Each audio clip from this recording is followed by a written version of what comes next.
तो दोस्तों इस वीडियो के अंदर यहाँ पर हम बात करने वाले हैं TIFR Tata institute of fundamental research 2026 exam के बारे में। यहाँ पर मैं आपको बता देता हूँ कि TIFR 26 के एग्जामिनेशन फॉर्म आउट हो चुके हैं। तो इस वीडियो के अंदर काफी डिटेल में हम A to Z सब कुछ यहाँ पर बताने वाला हो, है ना। यहाँ पर वीडियो के अंदर हम इंपॉर्टेंट डेट्स हो गया, सिलेबस हो गया, यहाँ पर फॉर्म फीस हो गया, एलिजिबिलिटी क्राइटेरिया हो गया, A to Z सब कुछ यहाँ पर मैं आपको काफी डिटेल में बताने वाला हूँ। देखो वीडियो में आगे बढ़े उससे पहले मैं शुरू से यहाँ पर स्टार्टिंग में ही आपको सब कुछ बता देता हूँ कि यहाँ पर कौन कौन से स्टूडेंट फॉर्म भर सकते हैं। देखो यहाँ पर जिन स्टूडेंट ने BSc कंप्लीट कर ली है वो भी यहाँ पर अप्लाई कर सकते हैं, और जिन स्टूडेंट ने MSc कर ली वो भी अप्लाई कर सकते हैं। तो कुल मिलाकर ये जो वीडियो है वो BSc और MSc दोनों ही प्रकार के स्टूडेंट के लिए है। वीडियो के अंदर मैं यहाँ पर जो डिटेल में बात करूंगा, स्पेशली मैं केमिस्ट्री वाले स्टूडेंट के बारे में यहाँ पर बात करने वाला हूँ। आई थिंक क्लियर हो गया होगा। तो इस वीडियो में काफी डिटेल में हम बात करें उससे पहले छोटी सी इंफॉर्मेशन दे देता हूं कि भैया अभी एचगोड क्लासेज एप्लीकेशन पर केमिस्ट्री के डिफरेंट ऑनलाइन कोर्सेज जैसे कि CSIR नेट हो गया, गेट हो गया, different first grade chemistry exam हो गया, या फिर MP टेट का ऑनलाइन कोर्स हो गया, इन सभी पर अभी नवरात्रि में बहुत ही भारी डिस्काउंट दिया जा रहा है। लगभग 40% तक का यहाँ पर आपको डिस्काउंट दिया जा रहा है, लेकिन ये ऑफर अब खत्म होने वाला है। यहाँ पर लिमिटेड नंबर ऑफ स्टूडेंट के लिए ये ऑफर हमने दिया था, है ना। तो कुल मिलाकर maximum student already course join कर चुके हैं, कुछ ही स्टूडेंट बचे हुए हैं। तो कल तक ये ऑफर पूरी तरह खत्म हो जाएगा, और आपको बता देता हूँ ये ऑफर किसी भी कंडीशन में एक्सटेंड नहीं होगा। इस बात का विशेष तौर पर आपको ध्यान जरूर रखना है, ठीक है ना। तो आप ये मत सोचना कि ऑफर एक्सटेंड हो जाएगा 1 दिन के लिए 2 दिन के लिए तब हम ज्वाइन कर लेंगे। ये ऑफर एक्सटेंड नहीं होगा, स्टार्टिंग में ही मैं आपको बता रहा हूँ। तो कुल मिलाकर आप एक्सटेंड का वेट बिल्कुल भी मत करना, और कल तक ये 100% पूरी तरह से खत्म हो जाएगा, ठीक है। बाकी ऑफर के बारे में कंप्लीट डिटेल में जानकारी के लिए डिटेल वीडियो का लिंक डिस्क्रिप्शन में मिल जाएगा। एचगोड क्लासेज एप्लीकेशन को डाउनलोड करने का लिंक भी आपको डिस्क्रिप्शन में मिल जाएगा, आप एक बार वहां पर चेक कर लेना।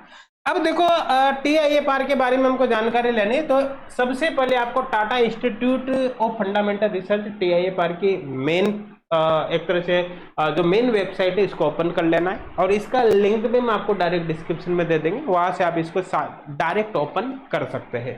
देखो यहाँ पर होम पर ही, ये जो होम है इस होम पर ही जब इसको आप ऊपर की तरफ स्क्रॉल करोगे तो यहाँ पर देखो आप लेटेस्ट न्यूज के अंदर एडमिशन टू GS 2026 आपको मिल जाएगा। आपको इसको भैया यहाँ से ओपन कर लेना है। ओपन करने के बाद यहीं पर जो डेडलाइन टाइमलाइन वगैरह दे रखी है वो मिल जाएगा। तो एप्लीकेशन फॉर्म ऑलरेडी 27 सितंबर 2025 यहाँ पर स्टार्ट हो चुके हैं, और 12 अक्टूबर तक यहाँ पर आप फीस वगैरह में मतलब एक तरह से फीस में माफी या फीस कम करवाने के लिए आप रिक्वेस्ट डाल सकते हो ना। एक्चुअली मैं आपको बता देता हूँ, यहाँ पर जो एप्लीकेशन फीस है वो मेल के लिए 1000 है और फीमेल के लिए एक्चुअली 500 रुपये है, ठीक है ना। तो अगर किसी स्टूडेंट को फीस कम करने के लिए रिक्वेस्ट डालने हैं तो वो 12 अक्टूबर तक डाल सकता है ना। 19 अक्टूबर तक आप अपने सेंटर को फॉर्म भरते समय सेंटर को प्रायोरिटी के फॉर्म में ले सकते हो, मतलब कौन सा सेंटर आपको चाहिए कौन सा सेंटर आपको नहीं चाहिए उसके अनुसार प्रायोरिटी डिसाइड कर सकते हैं। लेकिन अगर 19 अक्टूबर के बाद फॉर्म भरते तो फिर जो आपको सेंटर मिलेगा वो इनके अकॉर्डिंग मिलेगा, फिर आपकी चॉइस नहीं चलेगी। तो मैं कहूंगा आपको जो फॉर्म भरना है वो 19 अक्टूबर के पहले ही आपको फॉर्म भर देना है ना। हालांकि फॉर्म भरने की जो लास्ट डेट है वो 26 अक्टूबर 2026 है, लेकिन बाद में अगर आप फॉर्म भरते हो 19 अक्टूबर के बाद तो आप अपनी चॉइस के अनुसार सेंटर नहीं ले सकते। आगे अपन बात कर ले, जो आपके एडमिट कार्ड है वो मिड नवंबर के अंदर आ जाएंगे, और 14 दिसंबर को आपका यहाँ पर एग्जाम होने वाला है। और जो केमिस्ट्री का एग्जाम यहाँ पर होगा वो मॉर्निंग शिफ्ट के अंदर होगा, मॉर्निंग सेशन के अंदर होगा। टाइमिंग आप यहाँ पर एक बार देख सकते हैं। आई थिंक क्लियर हो गया, मेरे हिसाब से कोई डाउट यहाँ पर नहीं होगा, ठीक है ना। अब इसी तरह से यहाँ पर जो सेंटर है वो कौन कौन से, तो देखो यहाँ पर आप देख सकते हो कि किस किस स्टेट के अंदर सेंटर है। तो ऑलमोस्ट सारे स्टेट के अंदर यहाँ पर आपको सेंटर मिलेंगे, है ना, ये आप देख सकते हैं। और किस स्टेट में किस सिटी के अंदर सेंटर है वो यहाँ पर आप देख सकते हैं। जैसे अगर मान लो कोई राजस्थान का स्टूडेंट है तो मैं आपको बता देता हूँ कि राजस्थान में सेंटर जो है वो जयपुर में है ना। इसी तरह तमिलनाडु के अंदर आप देख सकते हो चेन्नई के अंदर है। इस तरह से अलग अलग स्टेट की अलग अलग सिटी के अंदर, या मैं कहता हूँ जो मेजर सिटी है वहां पर इसका सेंटर आता है। आई थिंक क्लियर हो गया, है ना। अब यहाँ पर अपन बात कर लेते हैं जैसे एलिजिबिलिटी क्राइटेरिया के बारे में। तो देखो एलिजिबिलिटी की अगर बात करूँ तो मैं स्पेशली केमिस्ट्री स्टूडेंट के लिए यहाँ पर बता देता हूँ। अगर आप केमिस्ट्री के स्टूडेंट हैं तो TIFR से आप डायरेक्ट PhD भी कर सकते हैं या फिर इंटीग्रेटेड PhD कर सकते हैं। इंटीग्रेटेड PhD का मतलब समझ में आ गया ना, MSc प्लस PhD, है ना। तो कुल मिलाकर आपको बता देता हूं कि अगर आपको डायरेक्ट PhD करनी है तो PhD में एडमिशन लेने के लिए आपकी जो मिनिमम क्वालिफिकेशन है वो अभी MSc या फिर इक्विवेलेंट डिग्री होनी चाहिए। मतलब MSc वाले स्टूडेंट TIFR से डायरेक्ट PhD कर सकते हैं। लेकिन सपोज करो आपके पास अभी MSc नहीं है, आपके पास BSc है, तो BSc या फिर इक्विवेलेंट डिग्री के बेसिस पर आप इंटीग्रेटेड PhD में एडमिशन ले सकते हैं। इंटीग्रेटेड PhD में एक्चुअली क्या होगा कि पहले आपकी एक तरह से मान लो कि MSc चलेगी और MSc के बाद फिर आपकी PhD हो जाएगी ना। तो यहाँ पर एक चॉइस और मिलती है आपको। एक चॉइस और कौन सी, कि अगर मान लो किसी स्टूडेंट ने सपोज करो इंटीग्रेटेड PhD के अंदर एडमिशन ले लिया, लेकिन वो एडमिशन लेने के बाद उसको लगता है यार मेरी MSc तो हो गया, मुझे आगे PhD नहीं करनी, तो MSc के बाद भी वहां से ड्रॉप आउट ले सकते हैं, उसको केवल MSc की डिग्री मिल जाएगी और वो कंप्लीट करना चाहता है तो आगे PhD भी कर सकता है। तो TIFR इस तरह का ऑप्शन भी प्रोवाइड करता है। आई थिंक क्लियर हो गया होगा। अब आगे यहाँ पर बात कर लेते हैं भैया एलिजिबिलिटी होगी। फेलोशिप की अगर बात करें तो देखो ध्यान देना, यहाँ पर अगर आप PhD में एडमिशन लेते हो, है ना, डायरेक्ट MSc के बेसिस पर, तो ऐसे केस में क्या होगा कि आपकी स्टार्टिंग फेलोशिप रहेगी यहाँ पर 37,000 पर मंथ, और जब PhD में फाइनल आपका रजिस्ट्रेशन हो जाएगा उसके बाद फेलोशिप 37,000 से बढ़कर 42,000 पर मंथ हो जाएगी। इसके साथ साथ यहाँ पर आपको हॉस्टल अकोमोडेशन भी मिलेगा, मतलब वहां पर रहने का ऑप्शन आपको मिल जाएगा। और अगर आप बाहर रहते हो तो ऐसे केस में आपको HRA एडिशनल मिलेगा। तो कुल मिलाकर अच्छी खासी फेलोशिप यहाँ पर आपकी जनरेट होने वाली है। अगर आप इंटीग्रेटेड PhD में एडमिशन लेते हैं तो आपको फर्स्ट ईयर 25,000 रुपये पर मंथ मिलेगा। फर्स्ट ईयर के बाद फिर आपको 37,000 पर मंथ यहाँ पर मिलने वाला है। और अगर आप फिर आगे PhD में कन्वर्ट हो जाते हो, मतलब PhD में एडमिशन ले लेते हो, तो ऐसे केस में फिर 42,000 पर मंथ आपको मिलने वाला है। तो कुल मिलाकर यहाँ पर एक चीज क्लियरली मेंशन है कि अगर आप इंटीग्रेटेड PhD करते हो और आप चाहते हो कि MSc कंप्लीट होने के बाद मैं एग्जिट लेना चाहता हूँ, आगे PhD नहीं करना चाहता हूँ, तो एग्जिट आप ले सकते हो। क्लियर है भैया, समझ में आ गया? ठीक है ना। आगे यहाँ पर बात कर लेते हैं कि यहीं पर क्वेश्चंस वगैरह के बारे में जानकारी आपको मिल जाएगी, है ना। कुछ FAQs वगैरह भी यहाँ पर आप देख सकते हैं, है ना। इसके साथ साथ यहाँ पर TIFR का सिलेबस वगैरह भी यहाँ पर आप देख सकते हैं। जैसे अगर मैं बात करूं कि केमिस्ट्री का सिलेबस आपको देखना है, तो देखो यहाँ पर केमिस्ट्री का सिलेबस अलग से कुछ भी नहीं दे रखा है। यहाँ पर बता रखा है कि आपका जो भी एग्जाम होगा, ये मान लो कि BSc MSc स्टैंडर्ड का यहाँ पर होने वाला है, और BSc और MSc के लिए सेम ही सिलेबस रहेगा। एक तरह से मान लो सेम क्वेश्चन पेपर रहेगा। यूं मान लो कि अगर मान लो जैसे आप नेट की तैयारी कर रहे हो तो आपको अलग से TIFR की तैयारी करने की जरूरत नहीं, केवल TIFR के आप प्रीवियस ईयर क्वेश्चन देख सकते हो।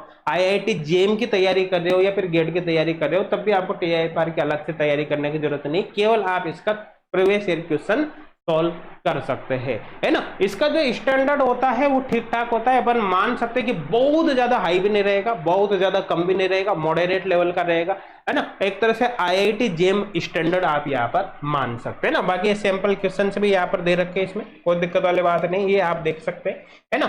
कुछ यहाँ पर क्वेश्चन पेपर से रिलेटेड इंस्ट्रक्शन भी दे रखे हैं। जैसे कि यहाँ पर बात करें तो यहाँ पर जो पेपर होगा उसमें 40 क्वेश्चन आएंगे, 40 प्रत्येक क्वेश्चन 3 नंबर का होगा और नेगेटिव मार्किंग होगी 1/3, मतलब प्रत्येक गलत क्वेश्चन पे -1 नंबर कर लिया जाएगा, है ना। इसके साथ साथ कुछ इंस्ट्रक्शन यहाँ पर भी दे रखा है। कैलकुलेटर यहाँ पर अलाउ रहेगा, कोई दिक्कत वाली बात है ही नहीं। आई थिंक समझ में आ गया ना। रफ वर्क करने के लिए एक्स्ट्रा सीट आपको ब्लैंक सीट प्रोवाइड की जाएगी ताकि वहां पर आप यूटिलाइज कर सको, है ना। आगे यहाँ पर अपन बात कर लेते हैं।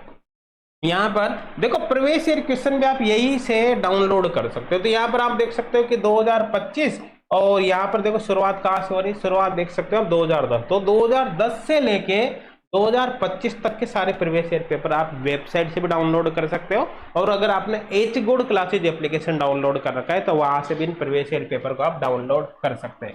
देखो यहाँ पर जैसे आपको केमिस्ट्री का डाउनलोड करना है तो केमिस्ट्री का पेपर यहाँ पर ओपन हो जाएगा। यहाँ पर देखो जितने भी क्वेश्चन है सबका आंसर यहाँ पर साथ के साथ ही इन्होंने दे रखा है, तो एक तरह से आप साथ के साथ ही आंसर भी देख सकते हैं। क्लियर है भैया, समझ में आ रहा है? अब इसके अलावा यहाँ पर अपन देख लेते हैं, यहाँ पर आप देख सकते हैं कि ये कुछ FAQs वगैरह इन्होंने दे रखे हैं, जर्नल FAQs है। अगर कोई डाउट नहीं आए आपके, कुछ चीज समझ में नहीं आए, तो एक बार इनके FAQs भी आप चेक कर सकते हैं, है ना। उससे भी हो सकता है बहुत सारी क्लैरिटी आपको देखने को यहाँ पर मिले, है ना, बहुत सारी चीजें आपको देखने को मिले। अब इसके अलावा देखो यहाँ पर आपको एप्लीकेशन फीस के बारे में जानकारी दे रखी है। एप्लीकेशन फीस देख सकते हैं, मेल के लिए 1000 रुपये, फीमेल के लिए 500 रुपये। ध्यान देना यहाँ पर अलग से कोई कैटेगरी वाइज रिजर्वेशन वगैरह नहीं होता, इस बात का विशेष तौर पर आपको ध्यान रखना है। अब यहाँ पर अपन बात कर लेते हैं, देखो एप्लीकेशन कैसे फॉर्म भरना है। तो यहाँ पर जाना है आपको, एप्लीकेशन भरने के लिए आप न्यू स्टूडेंट है तो यहाँ पर क्लिक टू रजिस्टर पर क्लिक करना है, आगे का प्रोसेस यहाँ पर स्टार्ट हो जाएगा ना। अब इसी तरह से यहाँ पर अपन देख सकते हैं कि यहाँ पर देखो मॉक टेस्ट का लिंक भी इन्होंने दे रखा है, ये है ना। तो कुल मिलाकर आप एक बार प्रैक्टिस कर सकते हैं कि किस तरह से यहाँ पर एक्चुअली ऑनलाइन एग्जाम होगा। तो ऑनलाइन एग्जाम में किस तरह का इंटरफेस आपको देखने को मिलने वाला है, किस तरह से सारा प्रोसेस होगा ना। तो ये इंस्ट्रक्शन वगैरह यहाँ पर आपको मिल जाएगा।